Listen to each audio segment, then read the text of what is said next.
if I'm on set and a girl was to say, "Oh, fuck me with your BBC or your big black cock," I'm not offended because I really am fucking her with my big black cock. Okay.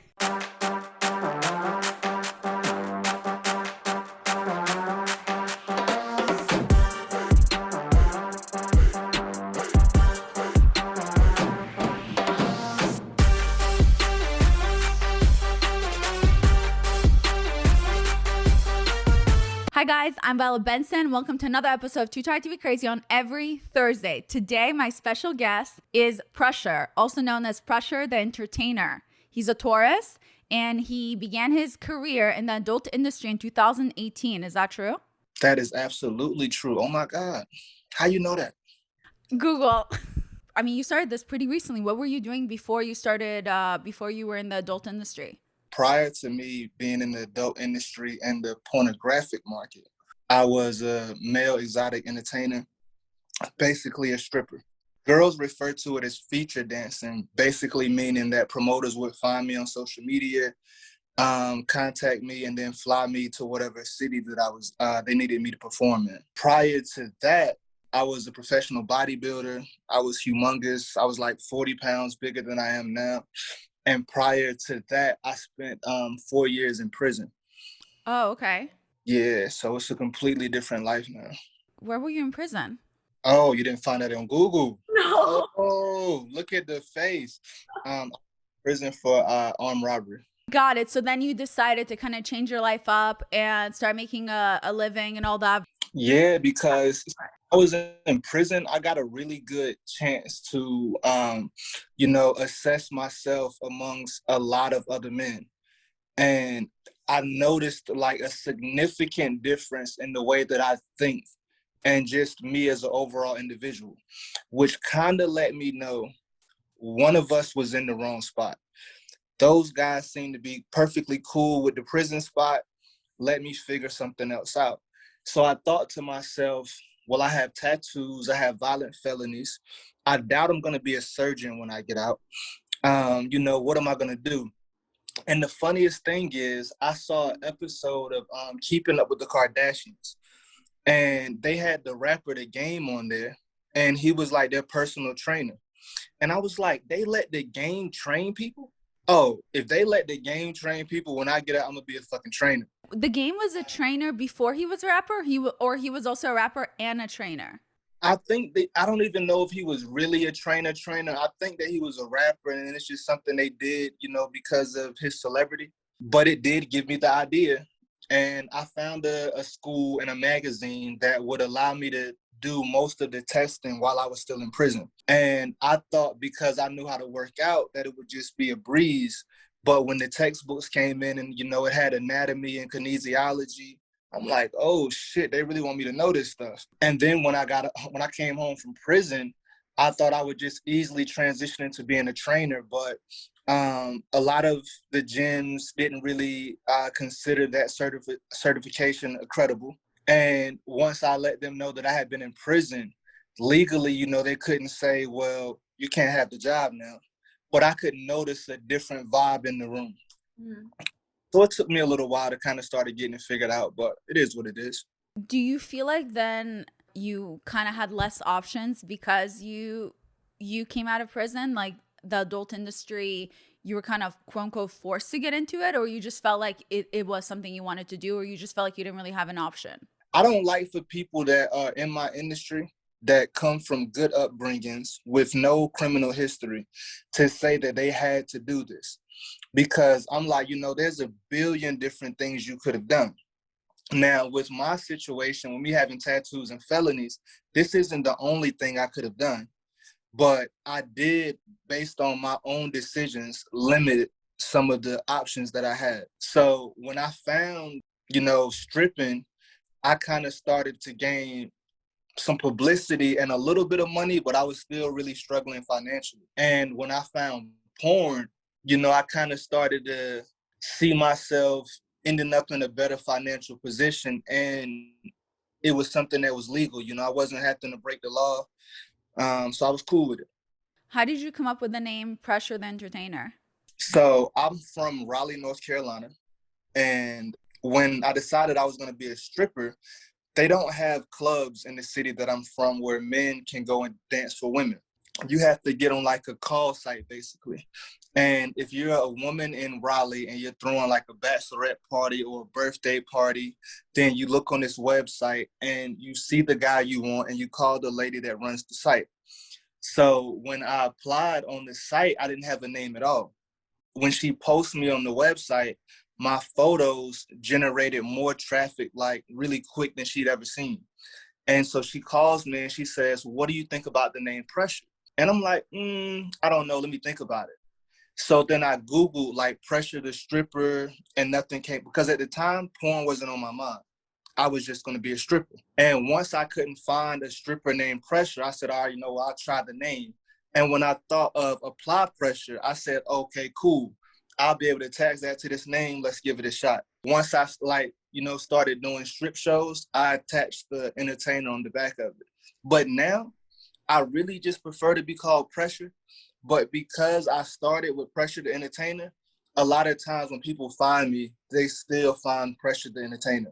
No, that's how I was actually able to Google like a little bit of information about you, by doing Pressure the Entertainer. Okay, so in your Instagram bio, which by the way, I think it's like your fourth Instagram now because Instagram is constantly deleting it. But in your Instagram bio, it says that you have award-winning stroke. So when did you realize this was a gift of yours? Really, I feel like when I first started porn, I knew that I would do well only because of my aesthetics, really. My first contract was with a company called Bang Bros. Shout out to Bang Bros for the opportunity. And I just feel like I wish I could get so many of those scenes back because I was still in the learning process, trying to keep my dick hard and trying to bust a nut. And then it wasn't towards like the end of like my contract with them, I started to realize, the camera's on you as well as the girl. You have to perform. And once I started to do that, there was a significant difference in my overall performance. Mm-hmm. So probably I'll say about 7 or 8 months into my porn career, I really started to bring in a lot of the things from my time as a stripper when it wasn't real. It was just pretend, and then doing it for real. How were you introduced into the adult film industry from doing stripping then to moving into porn? My brother called me one day and he goes, "Bro, I think we should make a Pornhub channel." I researched, and one of the most looked up things is dudes jacking off. All you got to do is jack off, record it, and Pornhub is going to pay you. And on one side of my brain, I'm thinking, my brother's like a hermit. He's not really into talking to people and being seen in the public. So for him to say he wants to get butt naked on the internet, he must know something. And then on the other side, I'm thinking, well, I was going to jack the beanstalk anyway, so I might as well record it and make a couple coins. So when I put this video on Pornhub, I had a manager named Tip, and she called me and she says, "Oh, do you think you would really do porn?" And the answer was hell no. But I'm from North Carolina. She's from North Carolina. No one in North Carolina knows about how to get into porn. So she'll never be able to call my bluff. So I told her, yeah, I would definitely do it, but I was lying.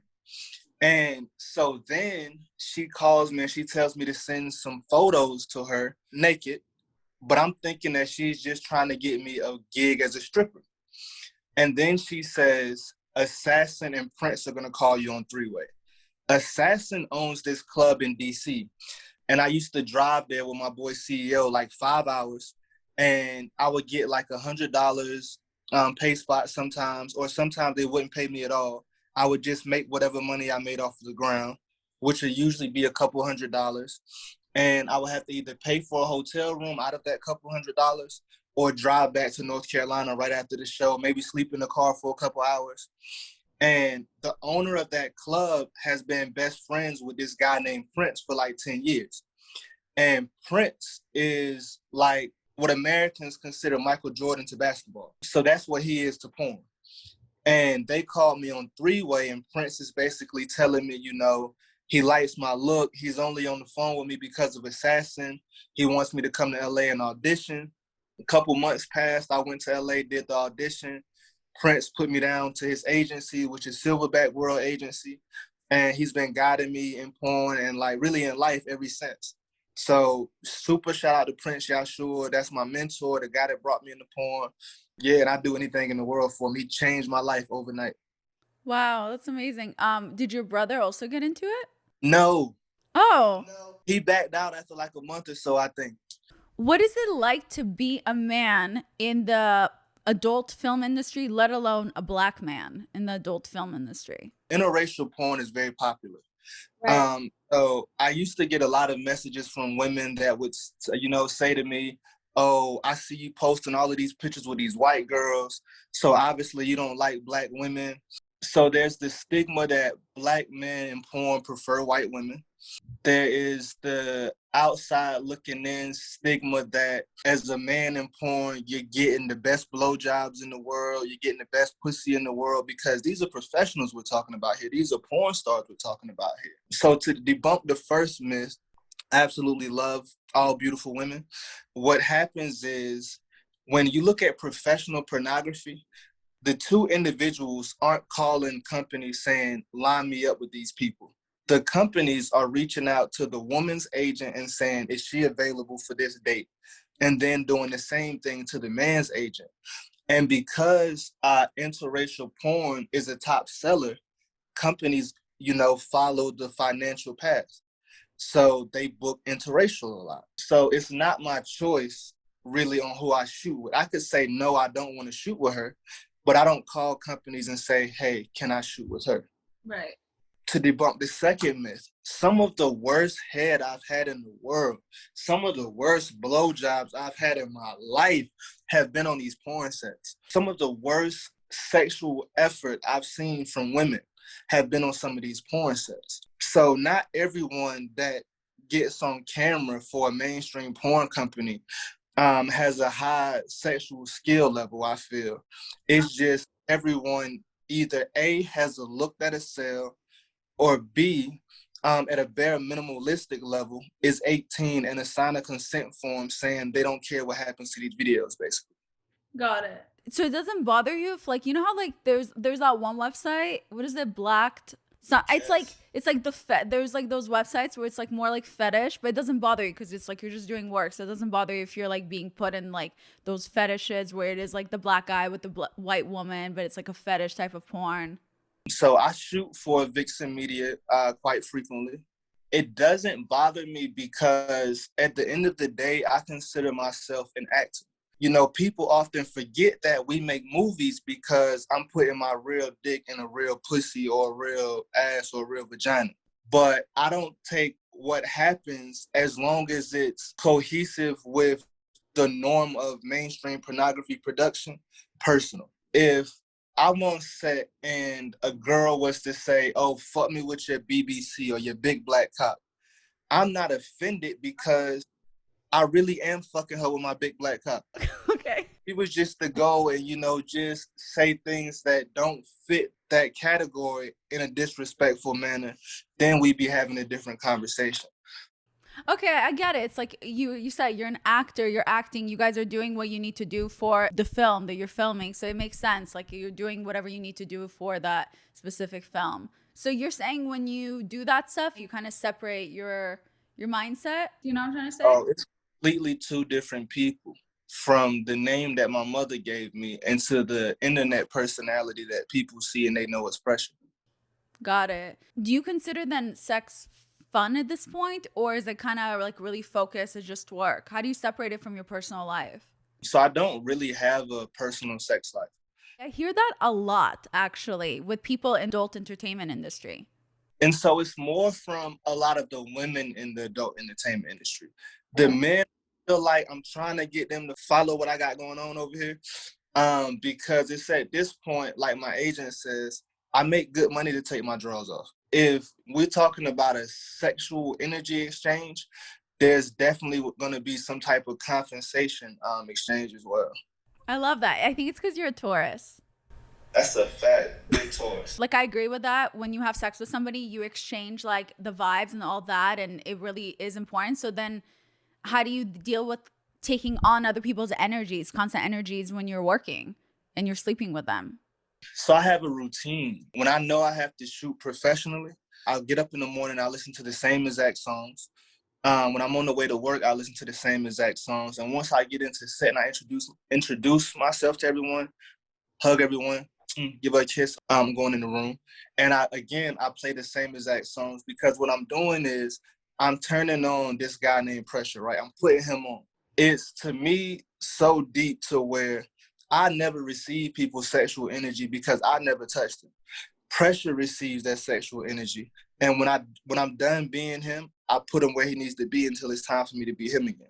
I love that. I think a lot of entertainers, whether they're in adult industry or like other industries, they do that. Like even me, my whole persona on the internet is daddy issues. And for the longest time, at first I used to act like my character on the internet was daddy issues, and sometimes I would say like the most fucked up things to guys because I thought it was funny, until I had to be like, oh wait, it's the character. So I had to start figuring out how to completely separate my character online and how to treat people in real life, or like how to just be two different people. I feel like a lot of people don't understand that part where when you are an entertainer in any type of industry, you really do have to work on separating yourself from your character so you don't go crazy.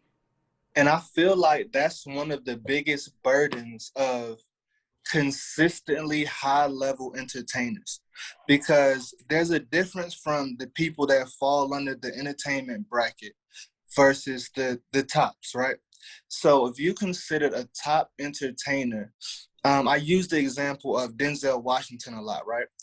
Denzel Washington, to me, is the GOAT when it comes to acting. He now probably does a movie maybe once a year or once every other year. And it's not because no one wants to film Denzel Washington. It's because it's fucking exhausting to play a role every single day. Right.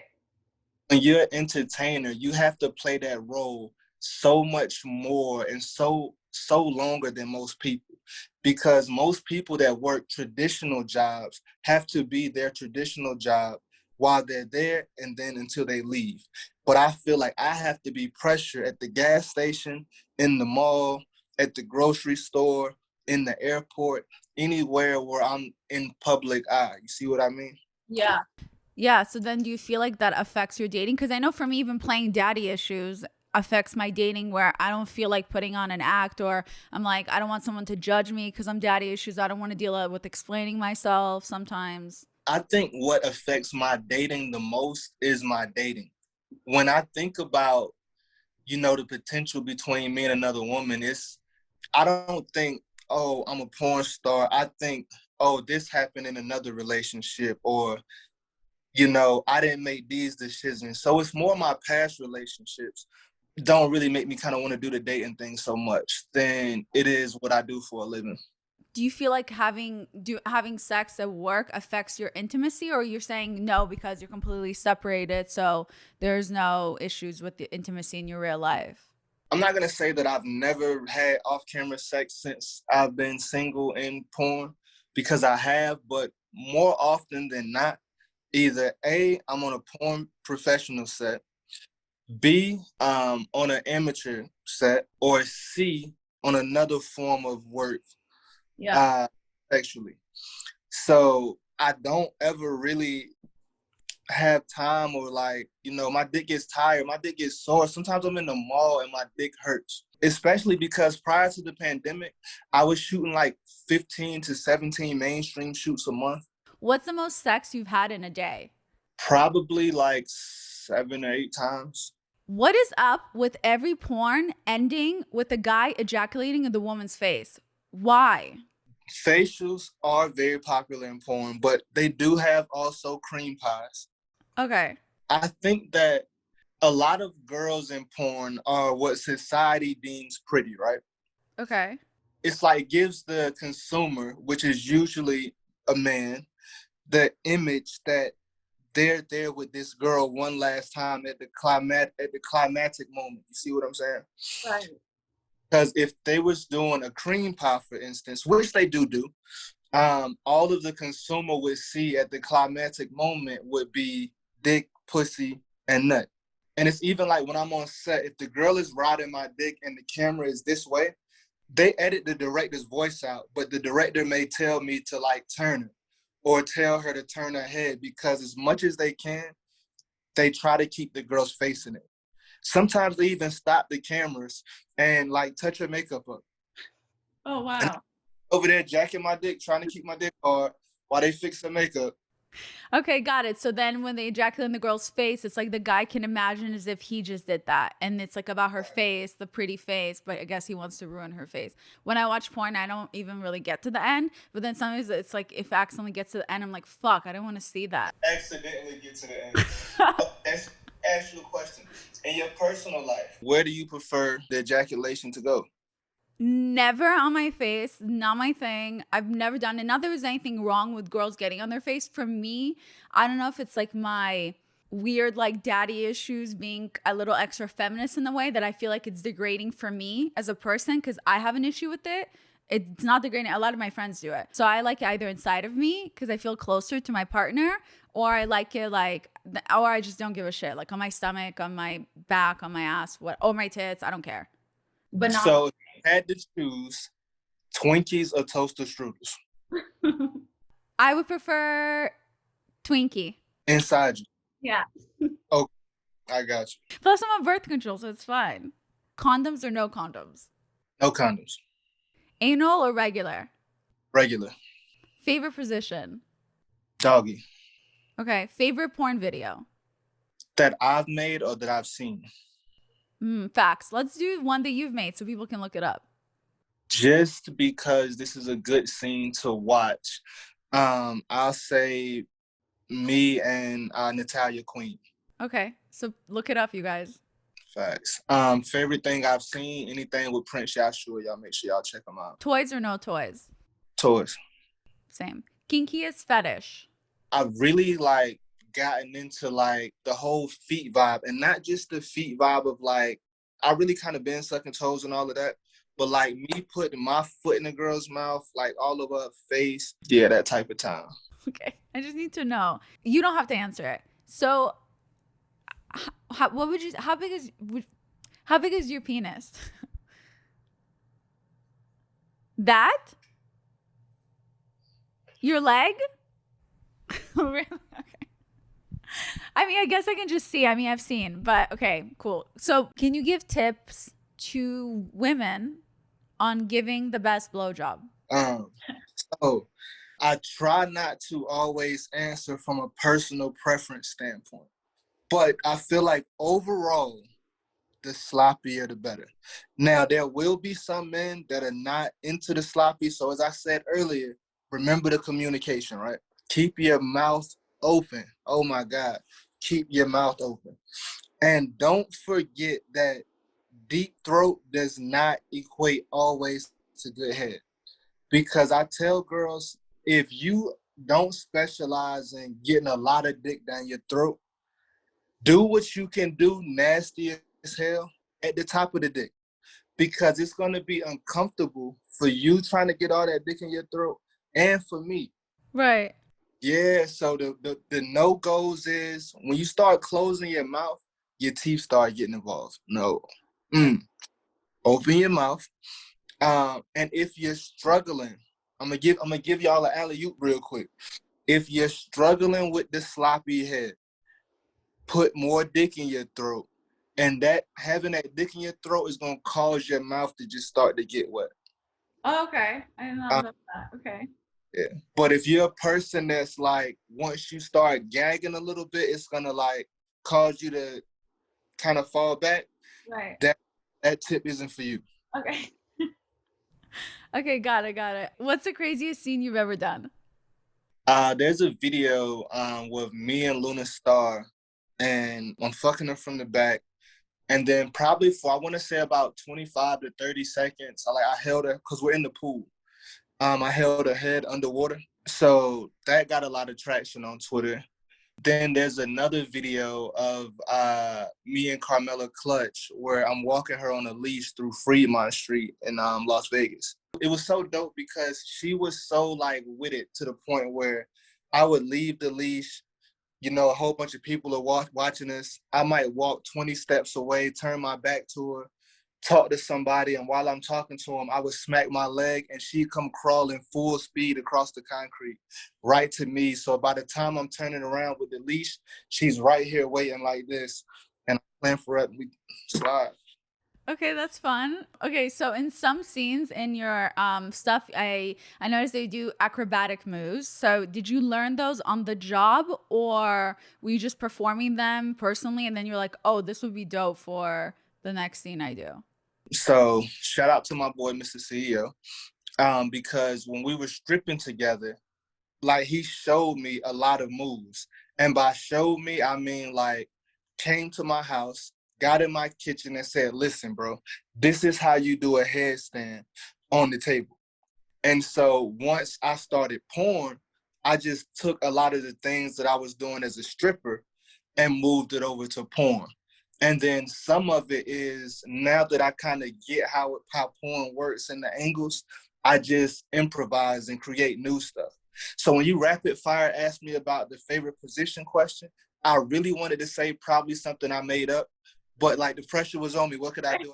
I love to perform with women that either A, have a boyfriend or B, have a husband. When you're doing your films, porn, not perform like sexually when you're in personal life. You're talking about. Oh, either or. Oh, okay. Yes, because I'm really gonna fuck you extra good. I swear to God. Okay, I usually like working with people that have a partner so like they don't try to fuck me. But you actually want to fuck those people that have a partner. Yes, because I gotta let you know there's a difference between your partner and me. I love that. I love that. So then they'll always think of you. That's funny. Okay, so do you watch porn now since you do it? No, not really. Only twerk videos. Do you ever watch yourself? Only during the editing process and sometimes when like I drop a new film for like mainstream companies. If there's something particular I want to see how it came out, I'll like watch that portion of it. But other than that, nah, not really. Have you ever gotten an STD? Yes, I've had chlamydia since I've been doing porn, and I've had gonorrhea since I've been doing porn. Wait, but I thought in the film industry it's very safe where you constantly have to get tested and things like that, right? We get tested every 14 days. Wow. So if you was to show up to work and your test was 15 days old, you wouldn't be allowed to work. But the gap comes in that if you test on Monday and you get your results back on Tuesday, because we pay, well, most of us that live in LA and Vegas pay $190 every 2 weeks to get tested, as well as COVID testing every 48 to 72 hours. If you test on Monday, get your results back on Tuesday, then you shoot with me on Saturday. Your test from Monday is going to be good because it's only Saturday. But who knows what you did on Wednesday, Thursday, and Friday. Right. So it's kind of like an honor system amongst the porn people of, don't go fucking off camera. If you're going to see clients or whatever, use protection because you being smart keeps everybody safe. Right. Yeah, plus it's really hard to detect chlamydia in men. That also takes like much longer, so that part really sucks. Yeah. And I didn't have any symptoms. I didn't think anything was wrong with me at all. Right. Yeah. You have to have like some extra test sometimes. Like sometimes they don't detect chlamydia in men, and then like you have to do some extra specific test for chlamydia or something like that to detect it in a man. Something like that. I forgot. I don't know how I know this. But I even went and retested because I'm like, nah, that's impossible. I looked at the symptoms. I'm like, there's nothing wrong with my dick at all. And I retested and they said, yeah, you got chlamydia. In the event that someone in porn tests positive for a treatable STD, if I was to want to shoot with you, right, I would send you my STD test and then you will be able to scan it from your phone to ensure that it's not a fake. And then we have to give the testing center permission to expose our test to everybody, basically. So if your shit is good, it's going to be green. So if you test positive, it's going to be red. yeah. What's something you would never do in porn? What's something you would just refuse to do? And this is not to, offend anybody that's into these things. I don't really care what anyone else does. Just me personally, get my ass ate, just not going to be one of those things that happen. Yeah. No, I feel you. One of my exes was like really into doing that stuff, and maybe he just did a really bad job, and he was like, "Can I just do it?" And I was like, "Okay, fine." And I showered, and then he was doing it, and I was just like so bored. And I'm like, "Okay, are you almost done?" And it wasn't for me. And so then I've also never done it, but I don't understand why people love it so much, but maybe also he just sucked. I think he was doing something wrong. Oh, you're right. Maybe he was. He sucked in everything. So, right. Tell him for 18 easy payments at $19.99. If he calls in right now, I'm willing to give him some lessons. Okay. I'm sure a lot of people want to take lessons from you, actually. If also the next 30 seconds, I even let him hit the blunt. Okay. I don't even have that guy's number anymore, so we'll have to figure it out.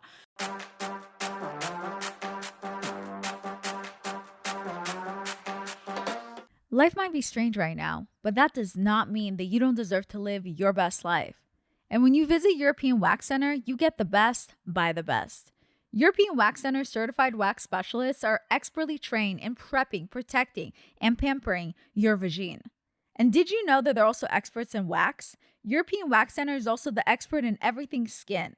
Their all-new line of products are specifically designed to pair with waxing. Between exfoliating, moisturizing, and treating ingrown hairs, they have you covered. I love European Wax Center because they keep my hoo-ha clean, because you never know when that dick appointment is coming. You just never know. It can come out of nowhere. So my vagine is always clean, thanks to European Wax Center. These new products make the best wax even better. And when you do over 7.5 million bikinis a year, you know you're only getting the best. European Wax Center is so confident that you'll love their services and products that they're offering the first-time guests a free wax. Yeah, you heard me. Any first-time guest, you will get a first wax for free on me. So visit waxcenter.com to book your reservations today and check out their new line of products. And remember, your first wax is on me, so check them out.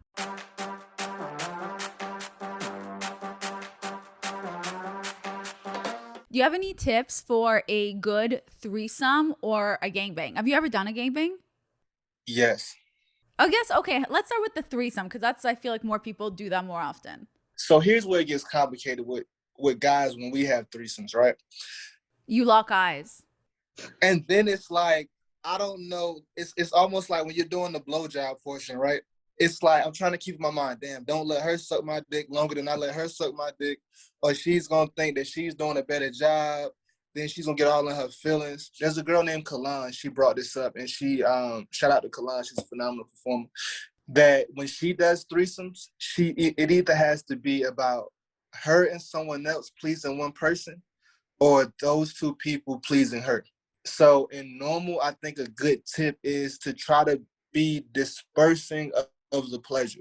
And by pleasure, I don't always mean just sexual. I mean, because if a girl brings a threesome to a guy, like, hey, look, let's just say it's your birthday. I'm about to give you a threesome. One of my homegirls says she down for it. When you disperse the pleasure, you can either disperse it sexually, meaning make sure that you're pleasing her as much as you're pleasing her homegirl, or you can make sure that you're allowing the threesome to be seeming like it's pleasing you, because that's going to please her because she wanted you to have a good time. Okay, so it's important probably to discuss like what you want, all three of you before you start, so you kind of have an idea. Because let's say if I'm having a threesome, I didn't want my guy to fuck my friend, and then he starts fucking her. I didn't tell him I didn't want that. Because we're all grown, people forget to talk sexually. Right. People, oh, I've been fucking this long, I know what I'm doing. And that's why I feel like a lot of people don't reach their sexual potential in their relationships amongst their partners, because they're taking what's worked for them their whole lives, and then he's taking what's worked for him his whole life and just hoping that it's going to work together. Yeah. When sometimes a little bit more communication would have changed your whole situation.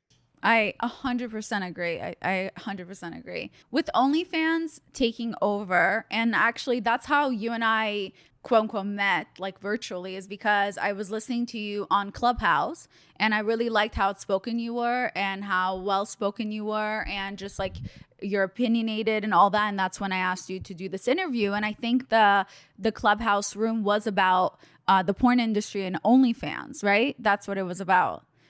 So with OnlyFans taking over, do you feel like it's a positive thing for independent creators, as they can now completely control the direction of their content? Or do you feel like there's also negative things to OnlyFans?